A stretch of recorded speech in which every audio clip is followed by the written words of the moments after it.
Have you ever been sitting there and thinking about something that you're struggling with or something that has just been a continual pain point in your life? And you're like, man, this is tough. It just seems like this girl over here has it together, or that Instagram looks so good and she has like twice the amount of kids that I have. And then you decide, all right, I'm going to share with a friend. And you kind of take a risk, start to test out the waters, and you open up to them. And come to find out, they are thinking kind of the same thing, or they are struggling with the same problem. And you're like, wait a second, I've been suffering in silence and we are literally thinking the same thing. Like, what? That is the topic today, how isolation can be so dangerous and how the enemy can use it. Welcome to Becoming a Mindful Mom. I'm your host, Courtney, and I am a wife and a mom who believes that our spiritual life doesn't have to be stale and stoic, but that it can be beautiful and flowing into every part of our life, our marriage, and our motherhood. If you are tired of feeling overwhelmed, isolated, and simply surviving in motherhood, you are not alone. I want to equip you with the tools to have healthy boundaries, authentic connections with others, and a flourishing spiritual life. If you are ready to become the best version of you as a beloved daughter of the King, as a spouse, as a mom, as a friend, you are in the right place. I want you to go to the microwave, grab the tea or coffee that you already forgot about, throw some ice in it like we did it on purpose, and let's get started. For today's episode, I don't have a list of things or tips or tricks. It's more of a little bit of a soapbox episode that I hope encourages and challenges you like it has me. This has been something that I've struggled with at various points, and I think that it continues to come up over and over again. So it's really something for me to be mindful of, for me to be aware of. And I've seen it with my friends. I've seen it with the women that I've talked to preparing for this podcast. And I think this is important for all of us to be aware of because the enemy can use it and it can become a very powerful tool in his arsenal. And it's the topic of isolation. Isolation. It is so hard. It's so pervasive. We could be sitting in a room full of people and still feel isolated.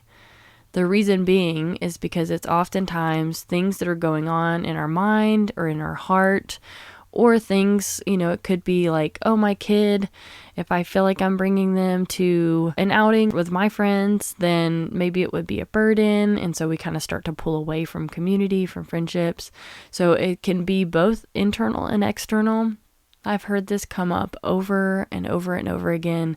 And it's something that I think we just need to address on the front end because it's a very big thing that I want us to fight with this podcast, with this community. The reason why we could be sitting in a room full of people and still feel isolated is because internally we feel like we're the only one that's struggling with this. They seem like they've got it together. There's no way that face and that composure is dealing with what I'm dealing with. And then we don't share. We don't even have a chance to see if they are actually struggling or not. We're just making assumptions. Y'all, I want to apologize. If this is your first time ever hearing my voice and you're like, oh, is this going to be a raspy podcast? The answer is no. I'm just sick. If I had a cool raspy voice, awesome, but I don't. I got a cough literally the week before I'm starting a podcast. Let me tell you about the warfare that was happening this week leading up to this podcast, y'all. But we are here. We are here.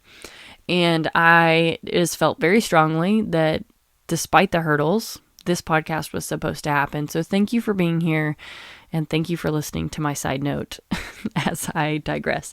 But over and over again in my life, I have seen as I struggled with something and opened up to someone else, either I was met with a lot of grace that I wasn't expecting. And thankfully, that's because I have amazing friends and family that I can open up to and be received. And it doesn't mean that if it was a sin struggle that it was accepted or that it was okay, but there was grace.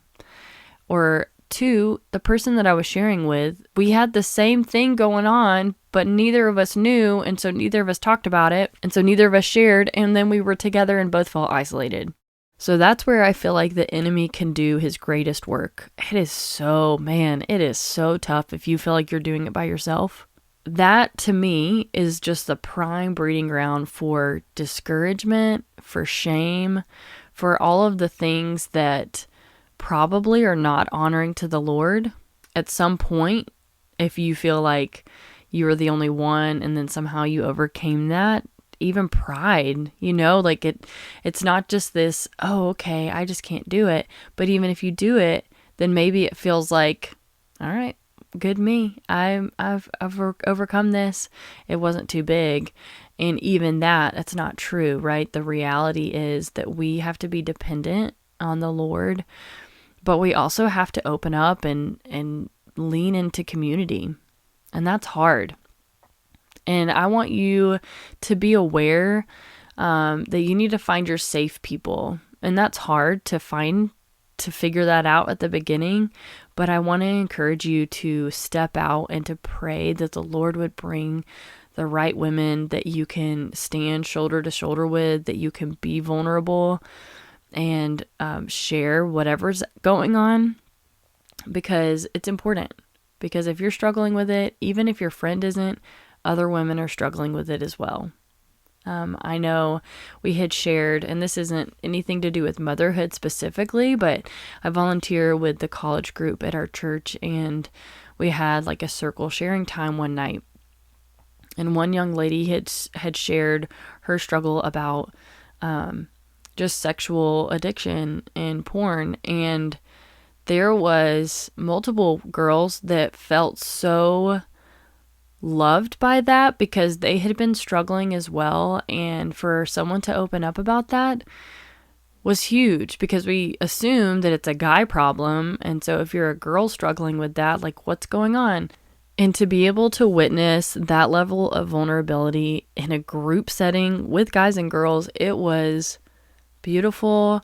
And it was so encouraging. And to see young people stepping out in faith was so amazing. And so I want us as a community of women, as a community of moms, to continue to lean into that, right? Let's not just let deep connection and community be something that happens only when you're at college, or only when you're single, or only when you're married and you don't have kids and you have all the time. Really, we probably need community just as much, if not more, after we have kids. There are so many things that happen as being a mom. And if you get on the internet, then you just kind of go down this rabbit hole. So usually it's better just to talk to a human being, a friend, a family member, versus trying to just figure it out online through Google. But I do want to, here we go, little plug. Speaking of online, I would love for you to come join us on our Facebook group. So it's linked in the show notes. And the group is not the place to say, oh, hey, let me look up all my symptoms. But the group is the place to say, hey, if this is something you need prayer with, or if this is something that you need to know if women are struggling with the same thing, then let's ask. Let's bring it to the group. Let's come alongside each other, and let's meet each other with grace. Let's do this together. Let's fight the enemy. Let's fight isolation, and let's fight for community. It's not easy. It's not convenient oftentimes, but I think it's so needed and it's so valuable. And you know what? On the last note, I just want to say you're worth it. That's probably one of the biggest things, right? If you feel like you're not even worthy of being loved or being connected with or being reached out to or being forgiven, then you're not going to be vulnerable in that way because you don't think you're worthy, but you are. You are worthy and you are loved and you are beautiful, and nothing you could ever do could separate you from the love of God. You need to remember that. And if you're struggling to cling to that truth, let us lift you up in prayer, because that's what we're here for. Thank you, sister, for joining me for today's episode. Whether you were preparing dinner, doing laundry, nursing the baby, or commuting to work, I am glad that you brought me along for the journey. And I would love to connect with you over at Instagram or our Facebook group, both of which are linked in the show notes. Or you can shoot me an email. I would love to hear from you. Don't forget which Bobby you feel. All right, there you have it, folks. Straight from the mouth of babes. That's my son. If you are blessed or encouraged by this episode, it would mean so much to me if you would take a quick moment and leave a review. And if you have a mom friend that you think needs to hear this episode, be sure to share it with them as well. All right, girlfriend, may you continue to rest in the peace of God amidst the craziness of motherhood. Meet you back here next week.